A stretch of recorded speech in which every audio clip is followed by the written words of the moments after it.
Study of Psychology Branches Episode 2. Welcome everyone to today S Counseling Study Class.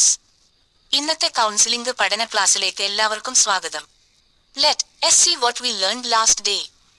കഴിഞ്ഞ ദിവസം നമ്മൾ പഠിച്ചത് എന്തൊക്കെയായിരുന്നു എന്ന് നമുക്ക് നോക്കാം. 1.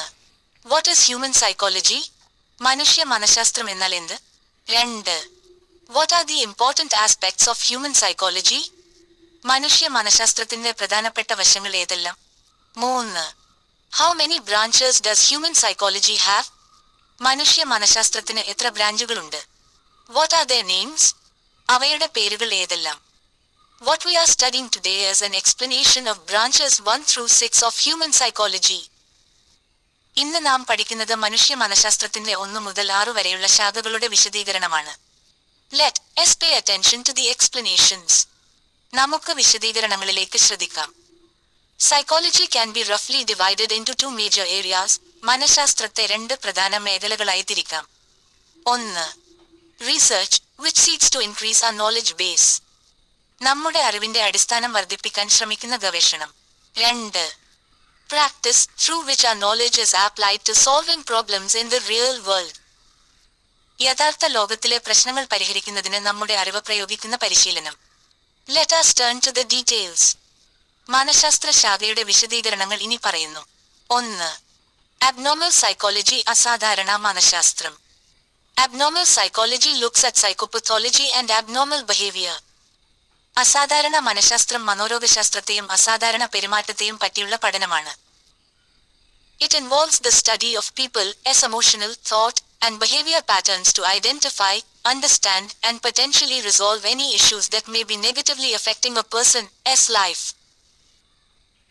ഒരു വ്യക്തിയുടെ ജീവിതത്തെ പ്രതികൂലമായി ബാധിച്ചേക്കാവുന്ന ഏതൊരു പ്രശ്നത്തെയും തിരിച്ചറിയുന്നതിനും മനസ്സിലാക്കുന്നതിനും പരിഹരിക്കുന്നതിനും ആളുകളുടെ വൈകാരിക, ചിന്ത, പെരുമാറ്റ രീതികളെക്കുറിച്ചുള്ള പഠനം ഇതിൽ ഉൾപ്പെടുന്നു.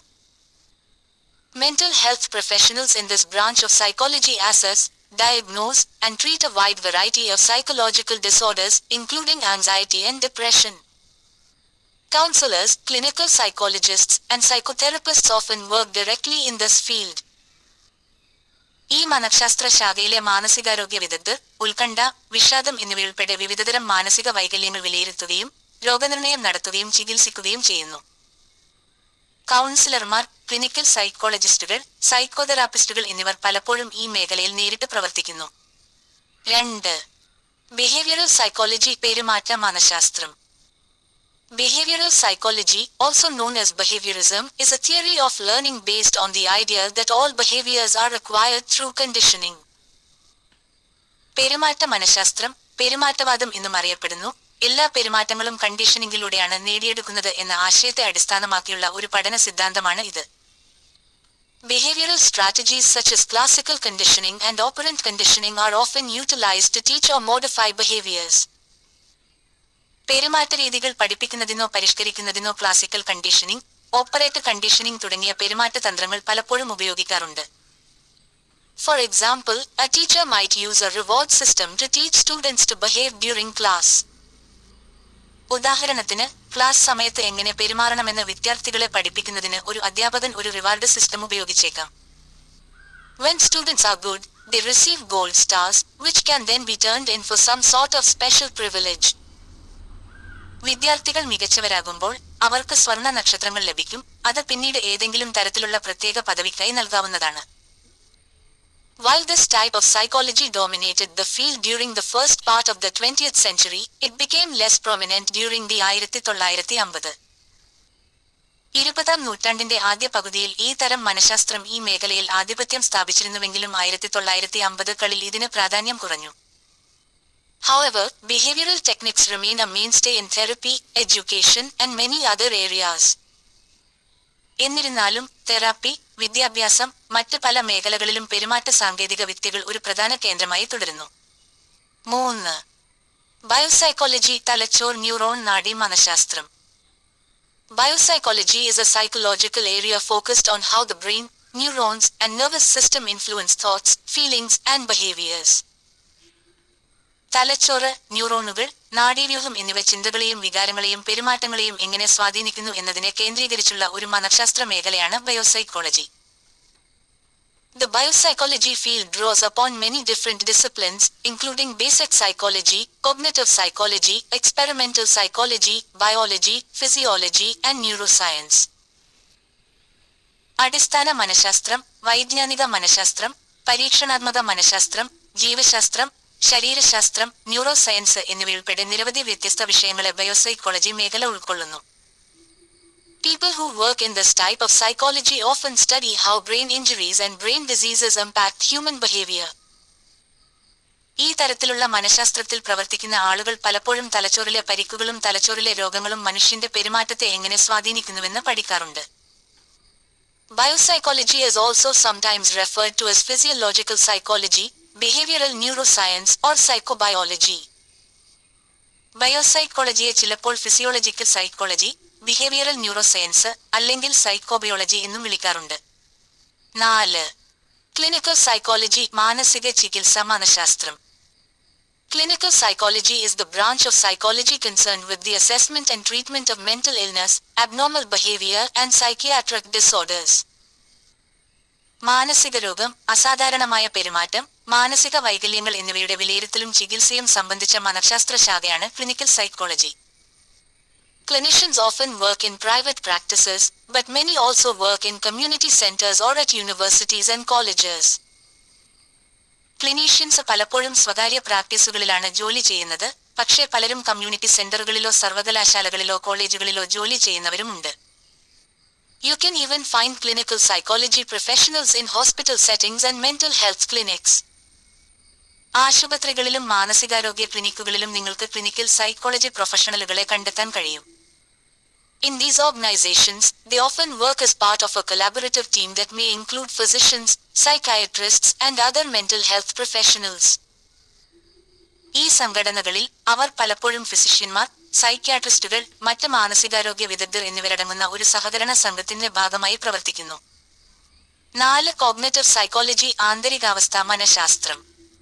Cognitive psychology is a psychological area that focuses on internal mental states. ആന്തരിക മാനസികാവസ്ഥകളിൽ ശ്രദ്ധ കേന്ദ്രീകരിക്കുന്ന ഒരു മനഃശാസ്ത്ര മേഖലയാണ് cognitive psychology. This area has continued to grow since it emerged in the 1960 and is centered on the science of how people think, learn and remember. 1960 കളിൽ പ്രത്യക്ഷപ്പെട്ടതിനുശേഷം ഈ മേഖല വളർന്നുകൊണ്ടിരിക്കുന്നു. ആളുകൾ എങ്ങനെ ചിന്തിക്കുന്നു, പഠിക്കുന്നു, ഓർമ്മിക്കുന്നു എന്നതിന്റെ ശാസ്ത്രത്തെ കേന്ദ്രീകരിച്ചാണിത്. Professionals who work in this type of psychology typically study cognitive functions such as perception, motivation, emotion, language, learning, memory, attention, decision making, and problem solving. ഈ തരത്തിലുള്ള മനഃശാസ്ത്രത്തിൽ പ്രവർത്തിക്കുന്ന പ്രൊഫഷണലുകൾ സാധാരണയായി ധാരണ, പ്രചോദനം, വികാരം, ഭാഷ, പഠനം, ഓർമ്മ, ശ്രദ്ധ, തീരുമാനമെടുക്കൽ, പ്രശ്നപരിഹാരം തുടങ്ങിയ വൈജ്ഞാനിക പ്രവർത്തനങ്ങളെക്കുറിച്ച് പഠിക്കുന്നു. Cognitive psychologists often use an information processing model to describe how the mind works, suggesting that the brain stores and processes information much like a computer. മനസ്സ് എങ്ങനെ പ്രവർത്തിക്കുന്നു എന്ന് വിവരിക്കാൻ കോഗ്നിറ്റീവ് സൈക്കോളജിസ്റ്റുകൾ പലപ്പോഴും ഒരു ഇൻഫർമേഷൻ പ്രോസസ്സിംഗ് മോഡൽ ഉപയോഗിക്കുന്നു. ഇത് മസ്തിഷ്കം ഒരു കമ്പ്യൂട്ടറിനെപ്പോലെ വിവരങ്ങൾ സംഭരിക്കുകയും പ്രോസസ്സ് ചെയ്യുകയും ചെയ്യുന്നുവെന്ന് സൂചിപ്പിക്കുന്നു. 5. Comparative psychology, മൃഗ മനഃശാസ്ത്രം. Comparative psychology is the branch of psychology concerned with the study of animal behavior. താരതമ്യ മനഃശാസ്ത്രം എന്നത് മൃഗങ്ങളുടെ പെരുമാറ്റത്തെക്കുറിച്ചുള്ള പഠനവുമായി ബന്ധപ്പെട്ട മനഃശാസ്ത്ര ശാഖയാണ്. This is important because the study of how animals behave can lead to a deeper and broader understanding of human psychology. മൃഗങ്ങൾ എങ്ങനെ പെരുമാറുന്നു എന്നതിനെക്കുറിച്ചുള്ള പഠനം മനുഷ്യ മനഃശാസ്ത്രത്തെക്കുറിച്ച് കൂടുതൽ ആഴത്തിലും വിശാലവുമായ ധാരണയിലേക്ക് നയിച്ചേക്കാമെന്നതിനാൽ ഇത് പ്രധാനമാണ്. This psychology subtype has its roots in the work of researchers such as Charles Darwin and George Romanes and has grown into a highly multidisciplinary subject. Charles Darwin, George Romanes തുടങ്ങിയ ഗവേഷകരുടെ പ്രവർത്തനങ്ങളിൽ വേരൂന്നിയ ഈ മനഃശാസ്ത്ര ഉപവിഭാഗം വളരെ ബഹുമുഖ വിഷയമായി വളർന്നു.